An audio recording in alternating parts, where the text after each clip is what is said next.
토크앤드시티 코너로 함께 넘어오셨습니다. 오늘 함께 해주실 분은 뉴류퓨전의 이윤수 연구원입니다. 안녕하세요. 안녕하십니까. 네, 오늘은 또 미국 시장 개장을 해서 저희가 미국 개장 상황 어떻게 흘러가고 있는지부터 확인을 하고 다른 그루들의 시각 알아보도록 하겠습니다. 오늘 미장 어떻게 흘러가고 있나요? 저희가 앞서서 간략하게 말씀을 드리긴 했지만 특징적인 기업들 그리고 원자재 쪽도 설명을 해주시면 좋을 것 같아요. 네, 우선 이제 화제 엔비디아죠. 오늘도 한 2%대 하락을 이어가고 있고, 그리고 뭐 지수 전체적으로도 소폭 하락하고 있습니다. 나스닥 같은 경우는 한 0.5% 정도 하락을 하고 있는데, 재밌는 점은 그동안 이제 M7이지만 다 같은 M7이 아니었죠. M7에서 재미를 못 봤던 애플이나 테슬라는 또 상승을 하고 있는 모양새다. 그래서 뭐 빠지는 게 있으면 오르는 게 있고 이런 모양새고, 이제 금 같은 경우는 뭐 2,200을 노리고 있습니다. 지금 한 2,190까지 달러까지 올라왔고, 그리고 뭐 이따가 금 얘기도 제가 하겠습니다만, 이게 요즘 특징적인 게 우리가 금 하면 은이 항상 따라가거든요. 네. 근데 금은 상당히 이제 계속 질주하는 모습을 보였는데, 은이 오늘 은이 못 쫓아갔어요, 그동안. 그래서 은에 이제 어떻게 보면은 이제 저항선이 한 25달러 정도라고 볼 수 있거든요. 이걸 뚫고 올라가야지 은이 이제 쭉쭉 올라가는데, 그래서 지금 은이 다시 한번 저항선을 조금 건드려 보려고 하고 있습니다. 10년물 금리는 뭐 소폭 하락하고 있고요. 그래서 현재 미장 상황은 그렇습니다. 그래서 아직 또 이제 가장 주목할 만한 점, 아까 말씀드렸듯이 이제 M7 내에서 또 다시 한번 이게 또 로테이션이 일어나나, 뭐 하루 움직임 가지고 이렇게 얘기하기는 힘들지만, 그래서 그런 움직임을 보이고 있다라고 정리해 드릴 수 있을 것 같습니다. 로테이션이 일어날지 안 날지, 그럼 그 안에서 엔비디아의 폭락은 어떻게 보시나요? 엔비디아 같은 경우는 이제 뭐 지난주에도 화제가 됐었죠. 이제 폭락의 가장 큰 이유는 보통 두 가지로 뽑는데, 첫 번째는 반도체 경기가 좀 안 좋은 거 아니야라고 얘기가 나왔습니다. 왜냐하면 이제 필라델피아 반도체 지수가 하락을 했어요. 왜냐하면 이제 그쵸. 브로드컴이 이렇게 좀 가이던스 제시한 게 실망이어가지고 그게 좀 하락을 했는데, 근데 이제 이 그래프를 보시면은 파란색이 필라델피아 반도체 지수고 이제 주황색이 엔비디아 주가거든요. 둘이 따라갑니다. 그러네요. 왜냐면 반도체와 특히 이제 엔비디아 같은 경우는 굉장히 경기 민감한 것들이거든요. 소위 말하면 시클리컬하다고 하죠. 그렇기 때문에 반도체가 경기가 안 좋아서 반도체가 꺾여? 그럼 엔비디아도 꺾이겠네라고 이렇게 생각이 됩니다. 근데 지금 엔비디아가 한창 잘 나가지 않았습니까? 이건 이제 엔비디아의 재고 자산 총계인데, 열심히 GPU를 생산하다 보니까 어느새 재고가 이렇게 많이 쌓여버렸습니다. 근데 여기서 수요가 줄어들면은 큰일이 나겠죠. 그래서 이 우려 때문에 엔비디아가 좀 하락을 했고, 그리고 기술적으로 보더라도 제일 간단한 지표 중에 하나죠. 전 뭐 개인적으로 좀 제일 좋아하는 지표 중에 하나긴 한데, 이제 RSI라고 하죠. 이제 어느 정도 과매수가 일어났나, 과매도가 일어났나를 보여주는 지표인데, 지금 이제 엔비디아 주가 추이와 밑에 보시는 게 이제 RSI인데, 요게 뭐 70이나 혹은 80을 넘으면은 이제 과매수가 됐다. 너무 지금 뜨거운 상태다라고 보거든요. 근데 지금 엔비디아가 이 과매수 구간을 넘었었습니다. 그래서 조정이 올 때도 됐죠. 두 가지 이유 때문에 이렇게 좀 빠지고 있다라고 보여집니다. 이 재고를 과연 받아줄 수 있는지가 GTC에서도 알 수 있겠네요. 금 얘기도 해주셨고, 이제 노동시장의 그 수치가 좀 바뀌었다면서요? 네, 이게 뭐 진짜 이 BLS라고 하죠. 노동통계청, 이제 미국에서 이제 우리가 보는 고용지표나 이런 여러 가지 지표들을 집계하는 곳인데, 여기를 믿어도 되나라는 생각이 들 정도의 이제 수정이 있었습니다. 지난달에 이제 일자리가 30만 개 창출됐다고 했는데, 이게 거의 한 10만 개 덜 나왔어. 한 20만 정도 이렇게 창출이 됐어라고 수정을 했습니다. 그래서 이 정도로 뭐 1, 2만 개도 아니고 이 정도로 큰 수정을 한 게 말이 되나? 라는 생각이 들었죠, 사람들이 보면서. 그러면서 이제 노동시장이 생각보다는 강하지는 않을 수는 있겠다라고 좀 생각을 할 수 있는 전환의 계기를 줬습니다. 그래서 그게 또 요즘 아까 제가 금 얘기도 했습니다만, 뭐 이제 비트코인과 또 핫한 게 금 아니겠습니까? 금이 또 그쵸. 역대 초고가를 기록을 했는데, 이 금이 제가 금 얘기할 때마다 항상 드리는 말씀입니다만, 금 가격을 보려면 실질금리 보면 된다. 실질금리와 이제 반비례하기 때문에 실질금리가 떨어지면 금이 오른다. 근데 실질금리가 떨어지는 이유는 지금 이게 이 PC도 생각보다 괜찮게 나왔고, 파월도 뭐 1월에 되게 무섭게 얘기했다가 요즘엔 또 뭐 물가 금리를 올해는 내린다, 내릴 수도 있다라는 식으로 갑자기 또 비둘기적이죠. 이렇게 비둘기적으로 얘기하고 그리고 노동시장 데이터도 이렇게 좀 수정이 되고 이러다 보니까 이거 생각보다 연준이 금리를 빨리 내릴 수도 있겠는데라고 생각이 되면서 실질 금리가 꺾이고 그러면서 이제 이 금이 날아갔죠. 근데 이제 아까 말씀드렸습니다만 이제 은이 조금 지금 못 따라가고 있거든요. 근데 이걸 두 가지 기회로 볼 수 있습니다. 지금 금 많이 고민이잖아. 금 지금이라도 들어가도 되나? 라고 말씀 이제 고민이 되실 텐데 그런 고민이 좀 많이 하셔야 됩니다. 왜냐면 금은 한번 물리면 답이 없기 때문에. 변동성이 매우 크죠. 네, 잘못하면 30년 물려 있을 수 있기 때문에 그리고 이제 은이 덜 올랐기 때문에 은에 들어가야 되나라고 생각을 할 수 있거든요. 근데 이제 금과 은이 거의 동일하게 가지만 이제 은이 못 쫓아가는 국면이 있습니다.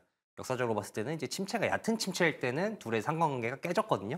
그래서 지금 얕은 침체라서 상관관계가 좀 깨지는 국면인 것 같다. 혹은 뭐 단기적인 이슈로 금이 확 오르는 경우에는 또 상관관계가 깨지는 경우도 있습니다. 그래서 그런 경우 같은 경우에는 이제 은이 좀 못 돌아가는데 그 외에는 은이 좀 뒤늦게 출발할 수 있다. 그리고 뭐 비유를 하자면은 금이 QQQ면은 은은 TQQQ입니다. 그래서 변동 배수가 1.5배. 그러니까 금이 움직이는 것보다 통상 1.5배 정도 더 움직이기 때문에 은이 좀 늦게 출발한다고 보면은 은에 투자하는 것도 나쁘진 않습니다. 물론 그 변동성을 본인이 감당하실 수 있다면은.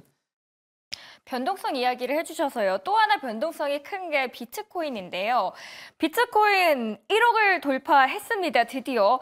이 강세장 언제까지 갈지 궁금합니다. 뭐 제가 재밌는 게 그 비트코인 1억이라고 검색을 하고 그 시간대를 한 20년에서 뭐 22년 요 사이로 맞춰 보면은 비트코인 1억이 약간 그 조롱의 의미였거든요. 네. 저게 1억 가겠냐? 라는 건데 어느새 그게 또 현실이 됐습니다. 그래서 저번에도 제가 뭐 이 가치 평가 얘기를 하지 않았습니까? 비트코인은 이제 사람들이 얼마나 많이 열심히 참여하느냐에 따라서 가치가 결정된다. 마치 주식이 우리 가치 평가하듯이. 그래서 그 가치를 보여주는 온체인 데이터를 짚어드렸고 거기서 뭐 나쁘지 않다. 열기에 비해서 상당히 내실이 없지 않다. 내실이 있는 편이다라고 말씀드렸는데 또 하나의 이 좋은 사인이 하나 있습니다. 제가 자꾸 이제 코인하시라고 부추기는 것 같긴 한데 뭐 판단은 이제 개인이 하시는 거니까 좋은 사인은 뭐냐면은 이제 디파이라고 있습니다. 디파이는 뭐죠? 이제 뭐 코인 하시는 분들은 다들 아실 텐데 네.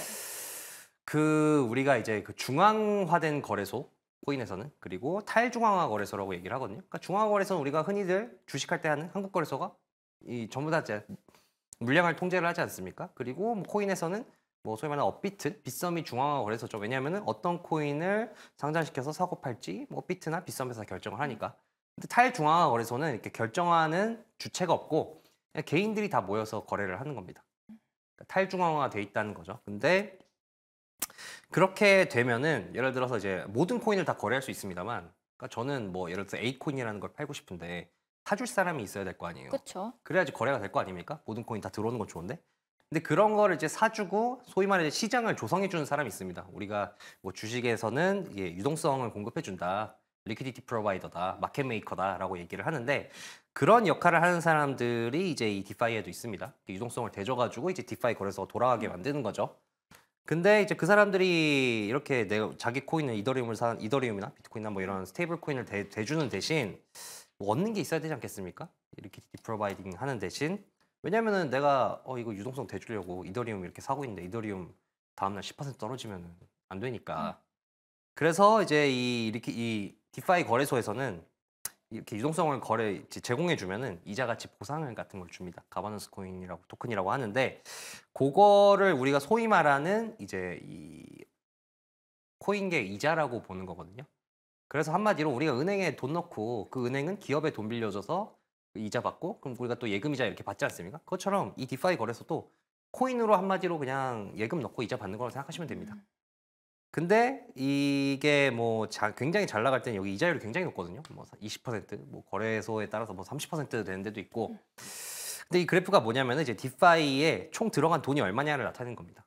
지금 2021년 이때 장이 한창 좋을 때 뭐 디파이에 들어간 돈이 엄청 좋았죠. 이자 엄청 주니까 뭐 이자 두 자릿수로 주니까. 그러다가 이제 이 코인 크립토 윈터가 찾아오니까 하락장이 찾아오니까 완전히 하락을 했고 최근 다시 올라가고 있습니다.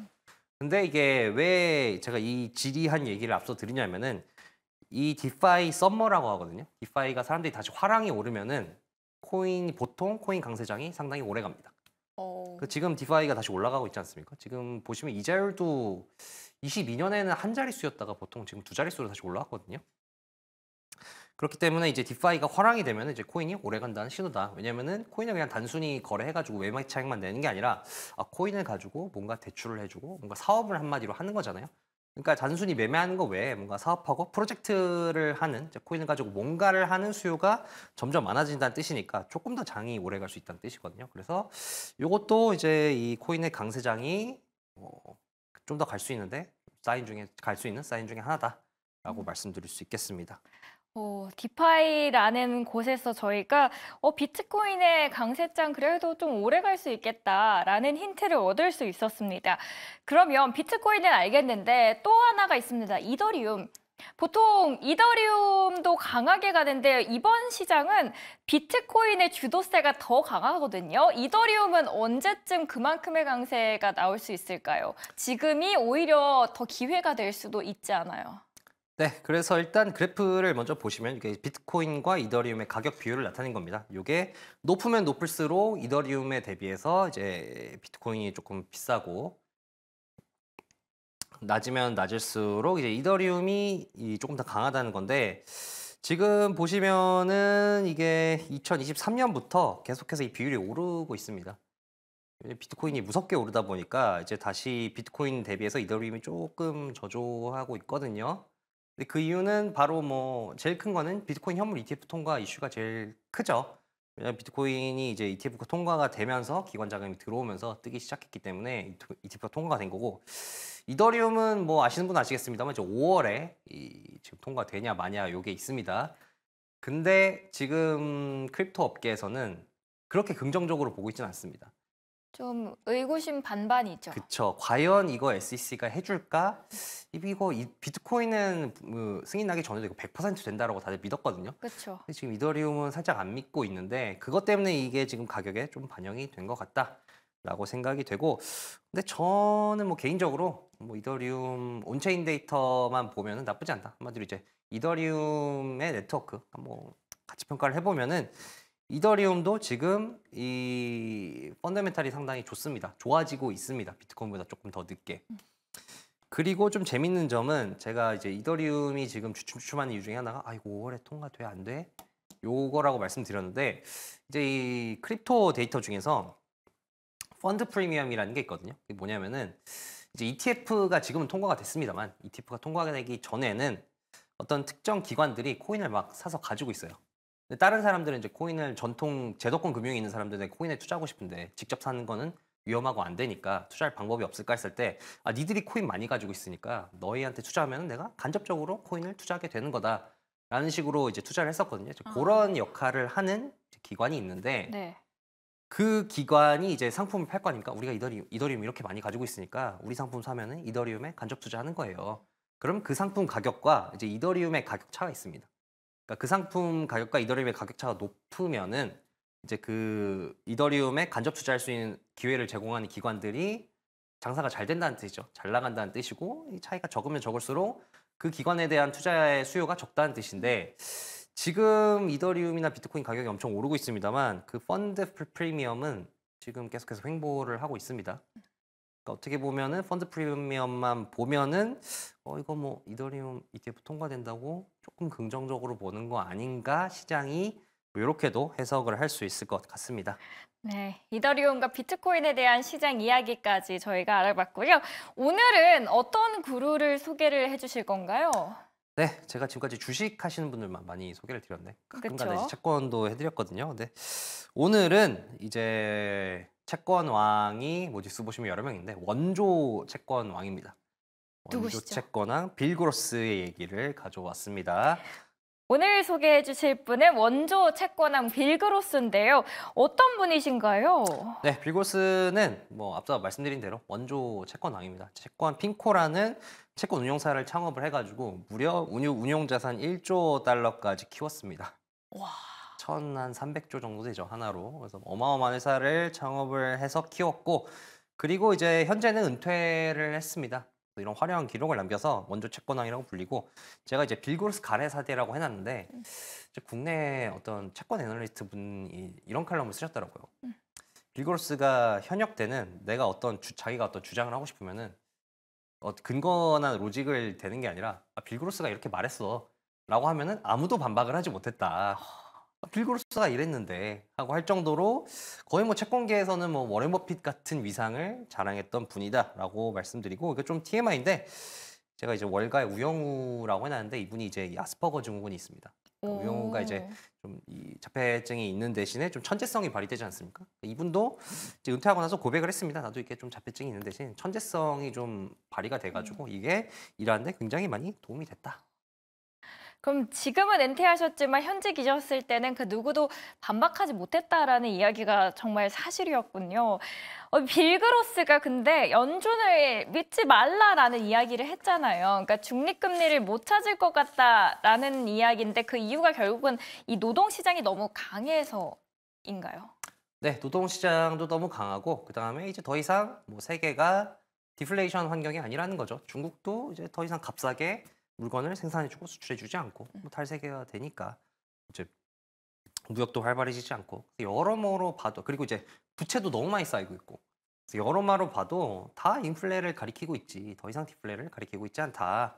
그래서 자기가 봤을 때는 인플레이션이 한 3% 정도대에서 안정화가 될 것 같고 그래서 그 길로 가는 동안 우리가 중립금리라고 하잖아요. 이제 인플레이션을 자극하지도 않고 디플레이션을 자극하지도 않는 선에서 이제 성장을 하는 거를 중립금리라고 하는데 연준이 계속해서 이제 그 중립금리에 대해서 강조를 하지 않습니까? 이제 성장도 지키고 우리가 물가도 컨트롤할 수 있는 그 중립금리를 강조를 하는데 근데 이제 빌고스는 너무 믿지 마라. 시장은 지금 연준이 중립금리 5% 제시했다 이거 집중을 하고 있는데 빌고스는 연준 지금까지 중립금리를 찾은 적이 거의 없다. 그렇기 때문에 이런 거 믿지 말아라. 그래서 연준이 조금 금리 조절하는 이 상황에서 변동성이 터질 확률이 크다라고 이렇게 얘기를 했습니다. 그러면서 또 이제 금리를 본인은 뭐 연준이 빨리 내릴 것 같고 내려야 된다라고 얘기를 했습니다. 그 이유에 대해서 지금 실질 금리가 너무 높다는 거죠. 이제 이 그래프는 10년물 실질 금리인데요. 한마디로 10년물 금리에서 물가를 뺀 거죠.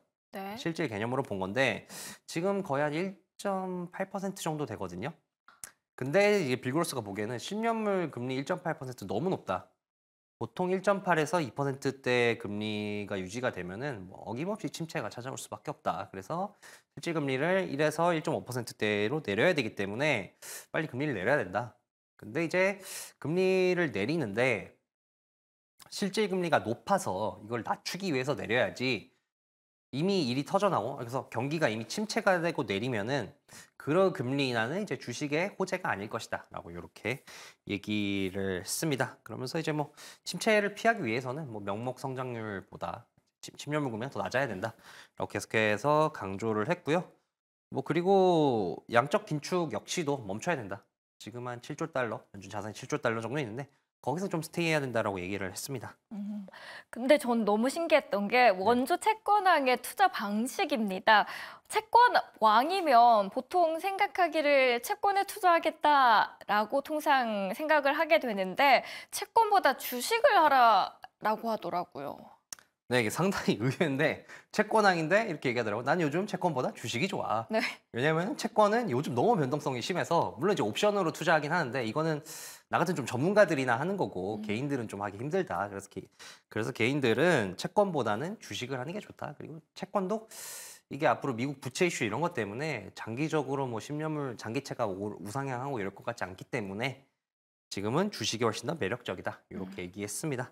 그럼 주식이 매력적이다. 어느 쪽에 주식이 매력적이라고 보는 건가요? 근데 주식이 매력적이라고 해놓고서 굉장히 의외의 얘기를 하는데 지금 어디죠? 주식시장 비싸다.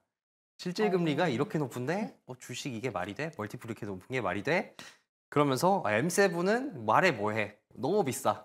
너무 네. 고평가되어 있다. 그럼 도대체 M7도 비싸, 다른 주식 다 비싸. 도대체 주식 투자, 주식 좋다면서 뭘 사는 거야? 라고 했을 때 이렇게 얘기하더라고. 나는 이제 세 가지로 투자한다. 첫 번째는 합병 차익 거래.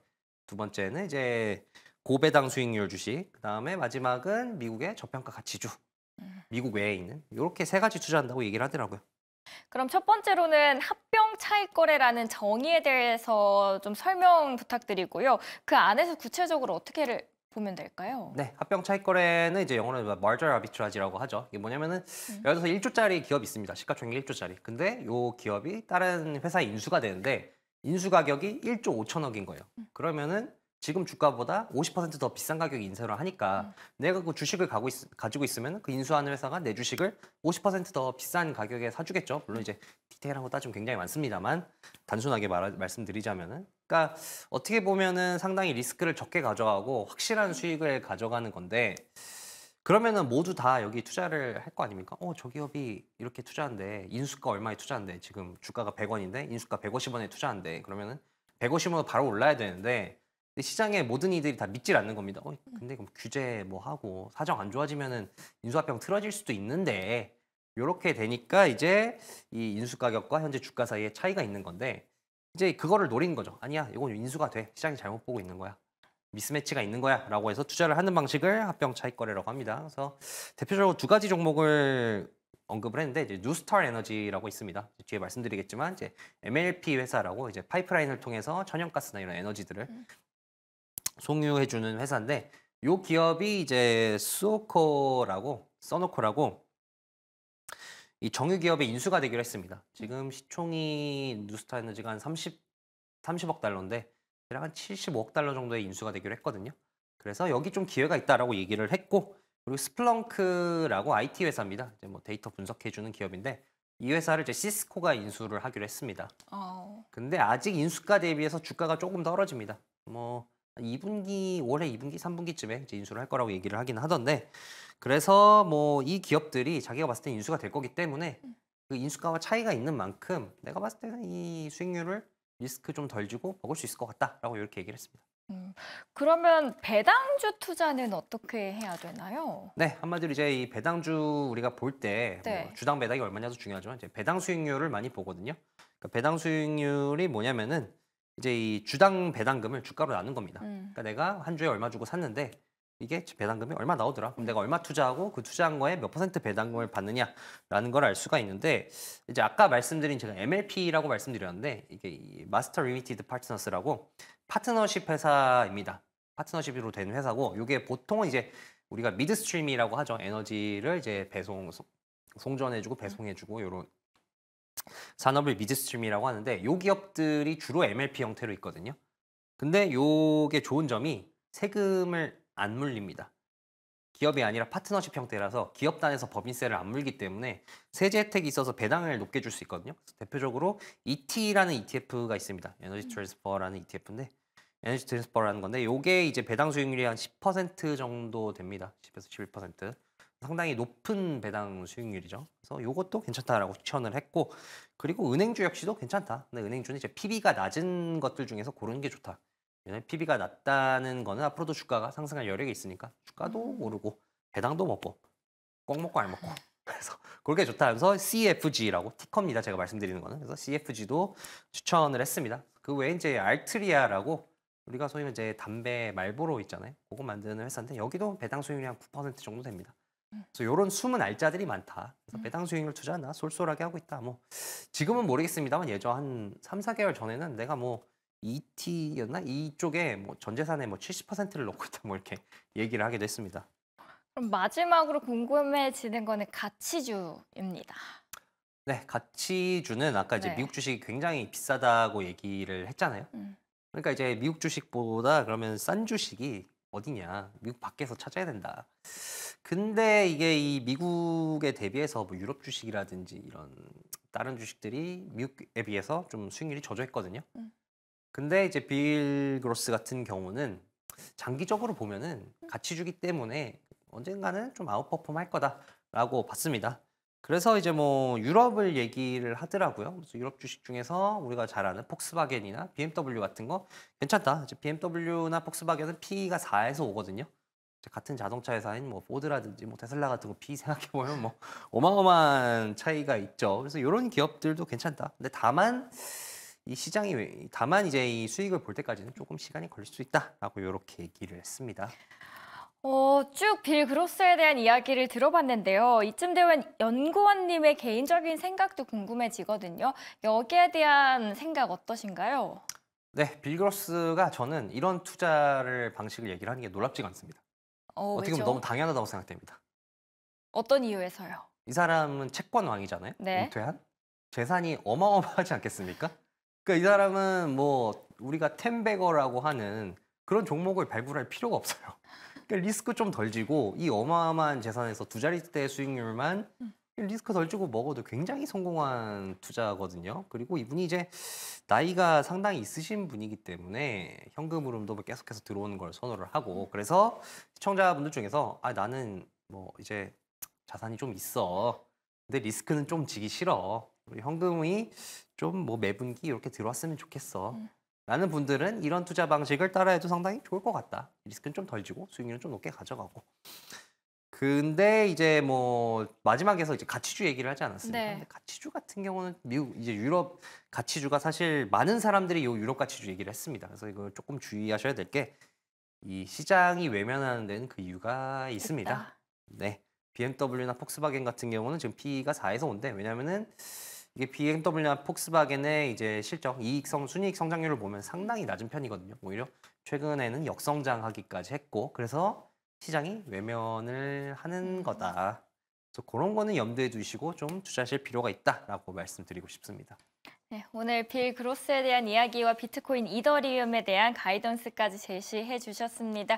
오늘 함께해 주신 이은수 연구원님 이만 보내드리도록 하겠습니다. 수고하셨습니다. 네, 고맙습니다.